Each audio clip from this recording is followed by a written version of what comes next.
ఇక్కడ సూరమ్మ మంగరాలు మంగం ఇల్లు ఎక్కడ? సూరమ్మ మంగం ఇల్లు తీసుకోపోతా. నేను తీసుకోపోతా, మీకేం బాగా? పర్లేదు బాబు, నేను తీసుకోపోతా.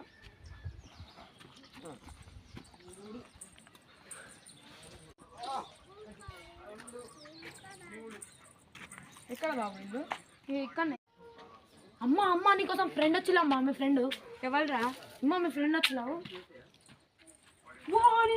అప్పు తీసుకొని కట్టనీకి శాత కాదు కానీ ఇక్కడికి వచ్చిన పైసలు అప్పుది బయటికి అప్పు బయటిది